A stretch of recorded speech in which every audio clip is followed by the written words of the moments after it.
আর মাত্র কয়েক ঘন্টার অপেক্ষা, এরপরই শুরু হবে বর্তমান চ্যাম্পিয়ন আর্জেন্টিনার 2026 বিশ্বকাপ অভিযান।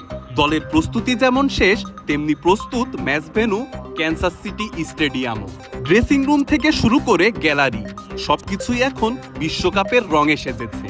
৭৩,০০০ দর্শক ধারণ ক্ষমতার এই স্টেডিয়ামেই আলজেরিয়ার বিপক্ষে নিজেদের প্রথম ম্যাচ খেলতে মাঠে নামবে লিওনেল মেসির আর্জেন্টিনা।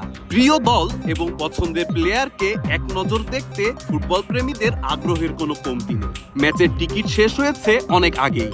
ম্যাচটি উপভোগ করতে বিশ্বের বিভিন্ন প্রান্ত থেকে সমর্থকরা ইতোমধ্যে ভিড় জমিয়েছে ক্যানসাস সিটিতে। স্টেডিয়ামের আশেপাশে আকাশি সাদা জার্সিধারীদের উপস্থিতি যেন উৎসবের আমেজ তৈরি করেছে। 5+ স্টার রেটিং প্রাপ্ত দেশের সর্বোচ্চ বিদ্যুৎ সাশ্রয়ী ওয়ালটন এসি। স্মার্ট কমফোর্ট এখন নেক্সট লেভেলে। তবে শুধু ক্যানসাস সিটিতেই নয়, পুরো যুক্তরাষ্ট্রই এখন আর্জেন্টিনা জ্বরে কাঁপছে।